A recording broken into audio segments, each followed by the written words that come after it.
If you're moving Jalen Ramsey, then you're not being serious. It's hot out there, but let's blow them off the line of scrimmage. Headline, Los Angeles.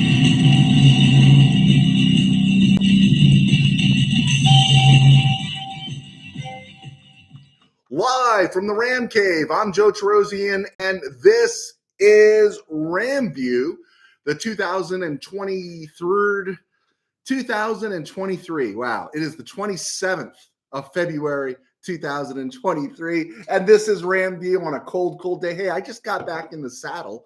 I was freezing up north, but this edition of RamView is brought to you by Kistler Law Firm. Injured in an auto accident, need help, got questions, call Kistler Law at 661-206-6990. And check out Kistler Law Firm. That's one word, KistlerLawFirm.com. Kistler Law, they've been fighting for you since 92. And by Temple City Auto Repair, having some auto issues, get yourselves some John and Henry at TempleCityAutoRepair.com. Okay, we'll get right to it. I don't have any mea culpas. I took some heat in the Bobby Wagner discussion last week, but the Rams released Bobby Wagner. We're making it official very soon. It was practical. Wagner was not mission critical, and the emotions of it still sting, right? They sting, right? And some of the horns up crowd has been way off base, but the horns up crowd is the crowd that watches the Super Bowl at a sports bar, all right? The horns up crowd are the ones wanting Baker Mayfield as the starting quarterback and declare Les Snead a bum and have zero memories of what the team went through its last dozen or so years in St. Louis. But apart from that, everyone generally has a point when they're saying, and it's like, Bobby Wagner was great. How can you be serious if you're getting rid of Bobby Wagner? So they're not really wrong about that. Wagner played well, and if Wagner didn't play well, there wouldn't be any fuss about him leaving. But Jalen Ramsey is a different story, right?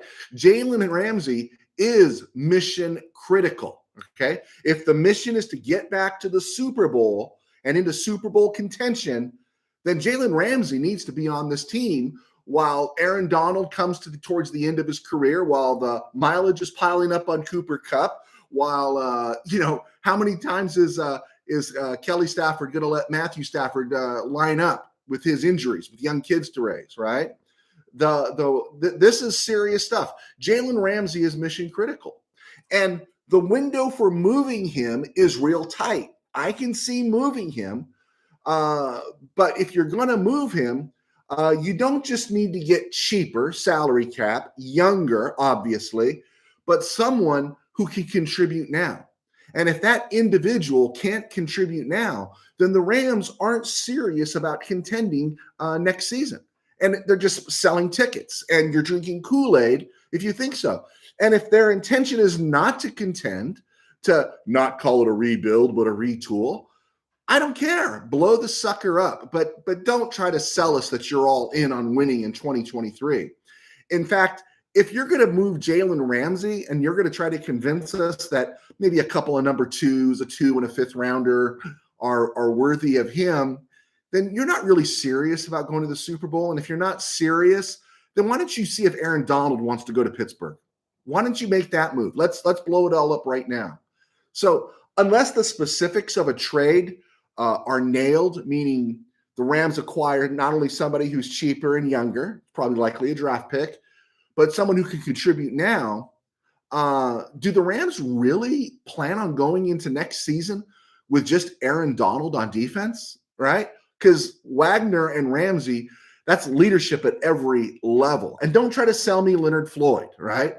Leonard Floyd made his mark playing with the Rams. He not by bringing his game to the Rams. You understand what I'm saying? I like him. He's a nice piece, but he's nothing more. And you can see he played all year. And yeah, he's been injured. Everyone gets hurt. Holds the edge pretty well. 9 sacks. But really? Does the world come to an end if Leonard Floyd goes anywhere? Do you really want to count on Leonard Floyd? I'm sorry. I don't think so. So can you imagine the Rams running this same defense, this defense that lets opponents do what whatever they want between the 20s, right? They do whatever they want between the 20s, led by the likes of, Andy Dalton, Colt McCoy, Geno Smith, led by these likes that they get to do whatever they want between the 20s. And then when we get to the red zone, whether it's designed or not, it's up to Wagner or Donald or Jalen Ramsey to make a play to bail them out in the red zone. That is the Rams defense. So you want to blow up this defense, the players on it, but run the same scheme. Are you really happy Raheem's back? Do you want to see Raheem's scheme now without a Wagner, possibly without a Jalen Ramsey? And do you really think Aaron Donald, I don't care what is said, do you really think Aaron Donald wants to play on a team that's going nowhere? I don't see it. You're not going to outgun everybody. You just can't. You can outgun them for a while, but you're going to run into some quarterbacks who could really throw the ball. And where's your leadership in the secondary? Are they going to re-sign Nick Scott? Are they going to re-sign Taylor Rapp? I hope not. I don't want any one of them coming back. Not for the money they're going to pay. I just don't see what they're doing. So I'm okay with blowing it up, but be honest about it. Blow it up a little bit and say you're taking a season off to refit some parts. But don't declare you're all in and then move off Jalen Ramsey. And then here's the other thing. Well, they got to get under the cap. Okay, Rams are just about 14 rocks over the cap, right? And we've been talking about restructures and restructures and restructures. So they're putting Bobby Wagner in the street. That saves $5 million. They're bound to about 9.9, someplace in there. So by trading Jalen Ramsey, they save 5.6 million rocks, against the cap. So they'll release Wagner, they'll release Ramsey, all pros, right? And that will take them close to 11 million, or take 11 million off the cap. But they'll still need to get 3.6 more million to get under it. So they will have lost their two best defensive players outside of Donald, right? And all their leadership on defense, and they still won't be under the cap. They still won't be. Now, you could say they're going to restructure, and that's not bad. I agree. And, you might be hesitant to restructure on some contracts because you might not want guys to stick around much longer than another year or two.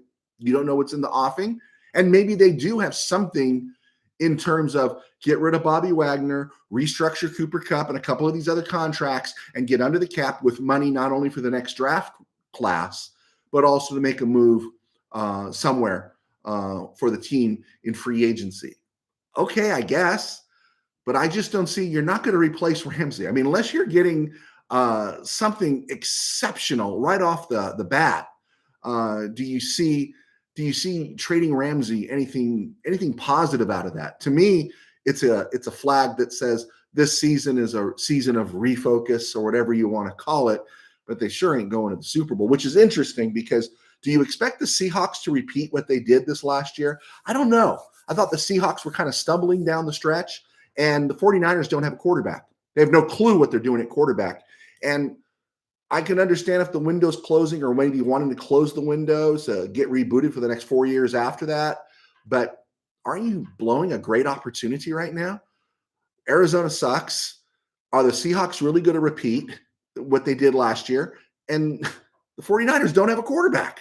They don't have a quarterback. And so why would you close this window when this window is still presenting itself as an opportunity? So, yeah, I love the Rams, but I'm not a fanboy.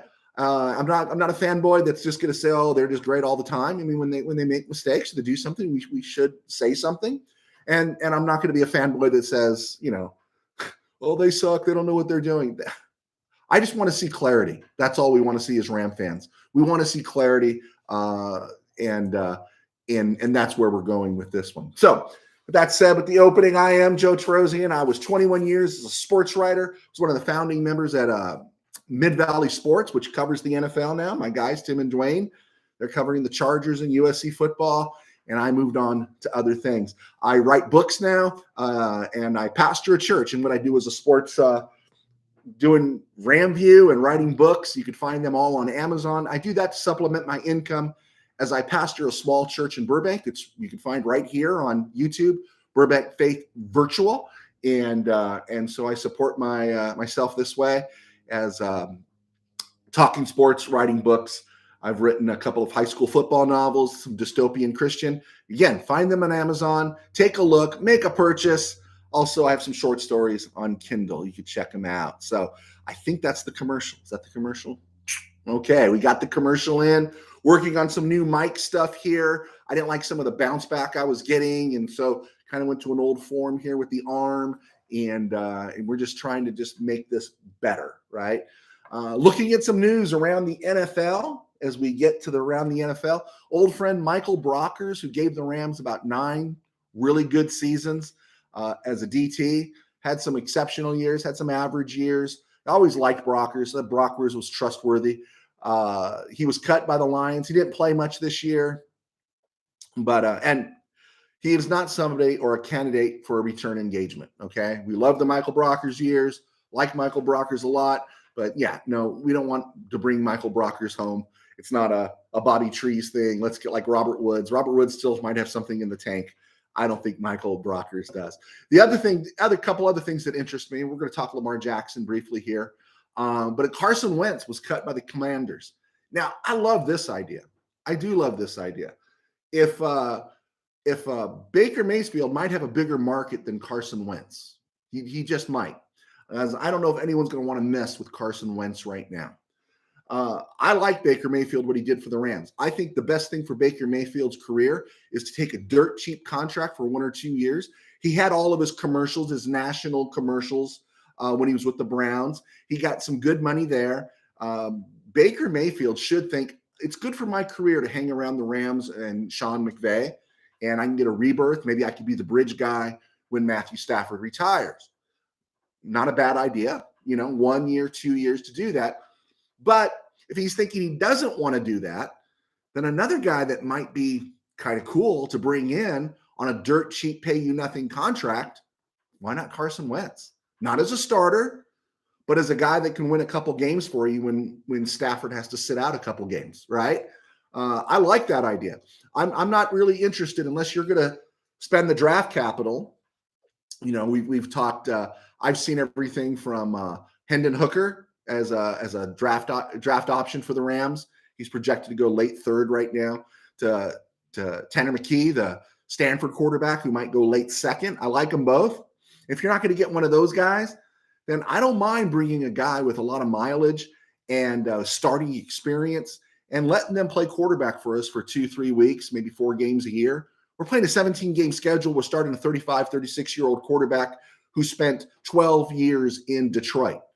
He's got a lot of tread on his tires, a lot of wear on that tread, okay? So maybe Carson Wentz might be somebody that you bring in as a backup.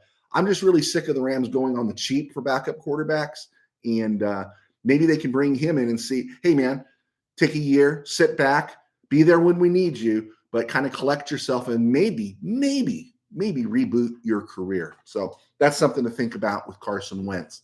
Lamar Jackson. It's going on because it seems like it's going to happen. He's rated as the #1 free agent. And the idea that he's still a free agent is just weird to think about that. But Lamar Jackson still wants a fully guaranteed contract. He's turned down, unless something else happened in between, he's turned down 250 rocks for 5 years, an extension with more than 133 million of that guaranteed.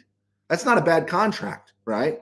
But Jackson and his mom, who last I heard was still functioning as his agent, want the 5 years. They want the 250, but they want it fully guaranteed. Sorry, if the Cleveland Browns are stupid enough to guarantee all of Deshaun Watson's 230 million, why do the Baltimore Ravens have to guarantee all 250 of Jackson's money? Jackson, who has missed finishing the last 2 seasons. Jackson, who only has 1 playoff win. Jackson, who is showing the same type of wear at season's end that Cam Newton was showing in towards the end of his Carolina run. You saw them every time at the end of the year.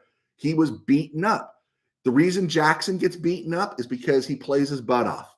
He is a leader. He is a guy that you just got to love. No one's going to say anything bad about Lamar Jackson in the Ram cave. I think Lamar Jackson's great, but Lamar Jackson has his limitations throwing. And when his legs go, right, I think of that Asia song, Heat of the Moment. And when your looks are gone and you're all alone, how many nights do you sit beside the phone? When I think of Lamar Jackson, when his legs are gone and you can't run, you know, how many nights are you going to sit and wait for somebody to get open, and you don't necessarily have the complete passing skills to help out your team? So, yeah, it would be a bitter pill for Baltimore fans to see Jackson leave. But do you want to hamstring your guy and be hamstrung by a guy who's already breaking down at the end of his first contract for another 5 years? You're going to run the same offense because that's what he's familiar with. Does he have the arm talent to go to another offense that might sustain him through those 5 years, and you're going to be fully guaranteed on the hook? I don't think the Ravens are at fault. The fault for the Ravens is that maybe they didn't extend him after 2019, but they're not at fault for not guaranteeing all 250 that he wants. They don't. They have the 22nd overall pick. There's a rumor going around that they're in the market for Jalen Ramsey, and the Rams have a history. They sent Marcus Peters there. What would the Ravens have to offer in return? Well, they have the 22nd overall pick, but they might need that 22nd overall pick to grab a quarterback if Lamar Jackson walks. And 4 quarterbacks right now are being projected in the first round. And the mock drafts I've seen have all 4 of them going in the top 10. Bryce Young, CJ Stroud, and then, the kid Will Levis at Kentucky. But Anthony Richardson, the Florida kid, who has just climbed from late in the first round into the top 10, and you're hearing crazy talk about him. He's throwing less than 400 passes. I think I read something that he's dropped back 450 times to pass the ball, and then it leads to a run, a scramble, a sack, or whatever. But he has unbelievable talent. He's lightning fast, has a rocket for an arm. He's 6'4", 232. Who doesn't love that? But can he play? He doesn't have a lot of skill passing the ball. But could the Ravens be interested in using him if they can maybe trade up a little bit, if he could slip a little bit and use him to maybe step into Lamar Jackson's suit when the time comes? And I say suit, it doesn't mean he'll be Lamar Jackson. It's kind of like Johnny Bravo. Why did I become Johnny Bravo? Because I fit the suit, they told Greg Brady. And they run that offense there. They need a lot from their quarterback by the way the offense is set up. Maybe, just maybe, they might be thinking Anthony Richardson. I don't know. And so they might not have that 22nd overall to give the Rams for Jalen Ramsey. So I thought that was a pretty interesting back and forth there in regards to what's taking place around the NFL. And we'll see what happens with Lamar Jackson. All right, getting back to the Rams here as we lead towards the mock drafts. Like I said, mock drafts are ubiquitous. Everybody has 2 mock drafts, right? It's like 2 elbows, 2 knees. Everyone's got a mock draft. Mock draft simulators are everywhere. And sometimes you look at the mock drafts and you're like, what are they talking about? Do they even see the team? It's like, I like PFF's grading system on some issues. On other things, it's like they just look at the top of their chart and say, oh, the Rams can't afford to let Taylor Rapp go. Really? Rams can't afford to let Taylor Rapp go? I'm guessing you've never seen Taylor Rapp play. Anyway, this is what I believe. And I shouldn't be doing this all the time, but as the Rams make these moves, it really requires us to reassess what we've shared before. So I'm kind of sharing this again. This is what I believe. I say this in regards to where the money is spent, free agency, and draft capital. The offensive line, if everyone comes back and doesn't revert to a mash unit again, is good enough to win the division with this unit and to make a deep playoff run. I fully believe that. The only outlier or exception is Joe Noteboom and the mending of his ruptured Achilles. That's it. Ruptured Achilles is kind of a tricky injury, right? And that ballet the left tackle has to perform, dropping back into coverage. That could be a little tricky. Alaric Jackson has shown he can play. Rob Havenstein can play. Brian Allen can play. Isn't that funny with all the talk about getting under the cap? It's Bobby Wagner and Jalen Ramsey who are being kind of pushed off to the side, but who everyone was saying, Brian Allen, no. Brian, you haven't heard Brian Allen's name come up for about 2 weeks now. because the Rams seem to like Brian Allen, right? And Coleman Shelton provides depth. Logan Bruss, there are guys. Trey Ankrum, there are guys who are good enough to help with this line. And so we'll see where the Rams go. But this line is more than good enough to win a division that there's no quarterback in the Bay Area. Can the Seahawks repeat? And Arizona's not going anywhere. Okay. The wide receivers on this team are good enough to go the distance with. They are. They're good enough to go the distance with. And I don't think they could find a way to keep Brandon Powell around. If they can find a way to keep developing Tutu Atwell, this team has enough pieces. If they can find a way to get Allen Robinson time and reps with Matthew Stafford, so he can get him the ball without thinking, like he gets Cooper Kupp the ball without thinking, the Rams have enough wide receivers, right? Tight ends, though, are not good enough. They're just not. I don't know why to save money. They haven't already kicked Tyler Higbee to the curb.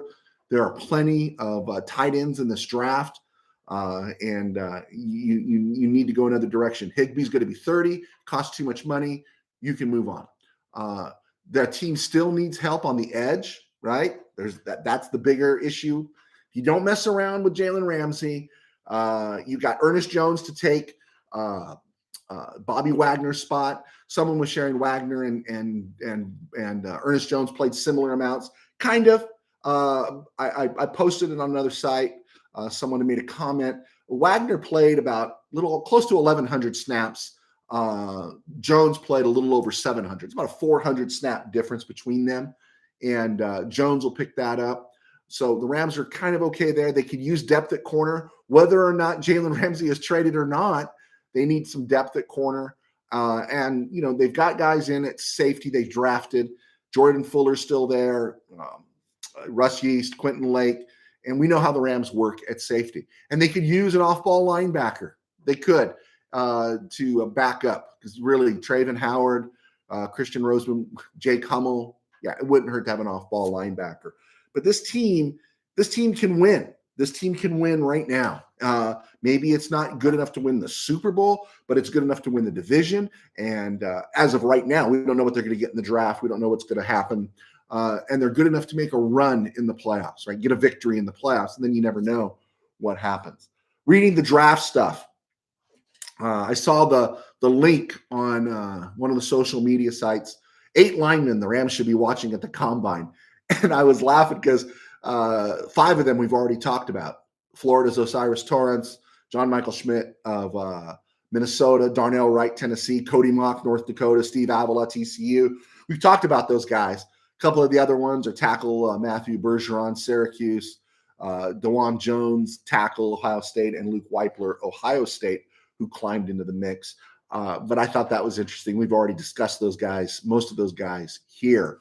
Let's take a look here at the mock drafts that I've seen recently. The latest mock draft I saw, literally, like I said, folks, every day there's a mock draft. You can go anywhere on site, anywhere. Go to Google, type in NFL mock draft simulator, and it'll take you to some site that'll let you do a draft. I'm not doing my own drafts. Maybe I'll do it later on in the draft season, but I just like seeing what everyone else posts and what everyone else is doing. And it kind of gives you an idea of where things are trending, right?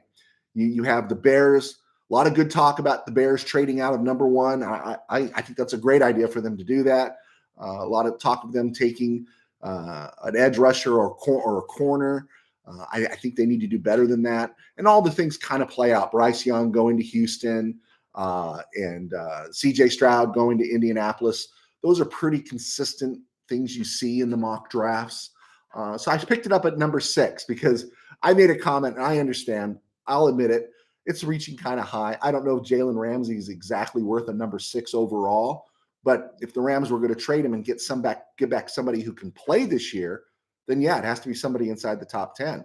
The Lions own the Rams number 6 overall, and it's projected they're going to take Christian Gonzalez. Is Christian Gonzalez ready to contribute, playing against Justin Jefferson, ready to play against Jalen Watson, ready to play against Amon St. Brown and some of the other receivers? Well, he won't play against Amon St. Brown because he's with the Lions. But Christian Gonzalez, is he ready to play against some of those guys, or would it be better to take Jalen Ramsey? See, if they wanted to give us the number 6 straight up for Jalen Ramsey, then I'll say bye to Jalen, but we'll see. So mock draft has the Lions taking Christian Gonzalez out of Oregon at corner at number 6. Has the Raiders taking Devon Witherspoon, cornerback out of Illinois at number 7. Number 8 has the Falcons taking Anthony Richardson, quarterback out of Florida. Big mistake. I think Richardson could be a star, but man, to draft him in the top 10, he hasn't even thrown 500 passes in his career. Caleb Williams threw 600 close to 600 last year, or 500 last year. Panthers taking Will Levis, number 9, quarterback, Kentucky. And this is an ongoing thing, and that's why I bring that up, is that 4 quarterbacks are projected to go in the first 9 picks. That's what I'm generally seeing on all these. That's the collated aggregate here that we're putting together. We're seeing these guys all going in the top 10.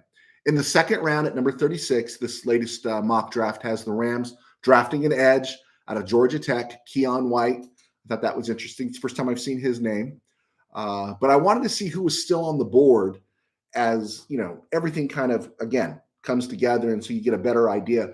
Still on the board at 36 in this mock draft when the Rams drafted were BJ Ojulari out of LSU, the edge. Mock drafts are showing the Rams taking him.